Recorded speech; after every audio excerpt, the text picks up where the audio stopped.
ఒక ఆధ్యాత్మిక ఉత్పత్తిని తయారు చేసేటువంటి వారు రైతు. ఆ రైతు ఒక ఆధ్యాత్మిక భావనతో చేసినట్లయితే ఆధ్యాత్మిక ఉత్పత్తి లభిస్తుంది, ఆధ్యాత్మిక పదార్థం లభిస్తుంది. ఆధ్యాత్మిక పదార్థం అది సమాజానికి ఒక ఆరోగ్యకరంగా లభిస్తుంది.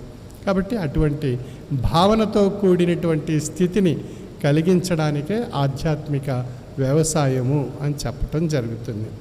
అంచేత ఈ యొక్క ఆధ్యాత్మిక భావనతో చేసేటువంటి వ్యవసాయంలో ఒక తెలియనటువంటి ఒక అభౌతికమైనటువంటి శక్తి ఉంటుంది.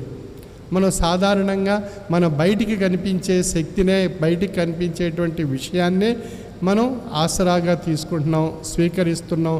అదే శాస్త్రబద్ధంగా ఉంది అనుకుంటాం. కానీ మనకు తెలియనటువంటి కొన్ని అంశాలు, కనిపించినటువంటి కొన్ని అంశాలు, మన దృష్టికి, మన విషయానికి అవగాహన కానటువంటి అంశాలు ఎన్నో ఉంటాయి. అవన్నీ కూడా అభౌతికంగా ఉండేటువంటి విషయాలు.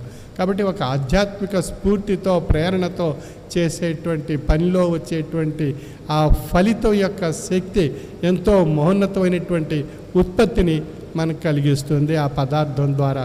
కాబట్టి ఆ పదార్థాన్ని మనం స్వీకరించడం వల్ల కలిగేటువంటి ఫలితం మనకి ఎంతో లాభాన్ని సమకూరుస్తుంది. కనుక ఈ ఏరువాక పౌర్ణమి సందర్భంగా సస్యవృద్ధి బీజారోపణోత్సవము, సద్గురువర్యుల బీజములు ద్వారా వచ్చేటువంటి అద్భుతమైనటువంటి శక్తి మన క్షేత్రంలో వేసి అవి మనం ఆ ఉత్పత్తులు మనం పొంది మనం స్వీకరించడం ద్వారా మనకు ఒక చక్కని అభౌతికమైనటువంటి ఆ శక్తి మన శరీరంలో ప్రవేశించి మనకు చక్కని ఆహ్లాదకరమైనటువంటి ఆరోగ్యకరమైనటువంటి వాతావరణం మనం సృష్టించుకోవచ్చు.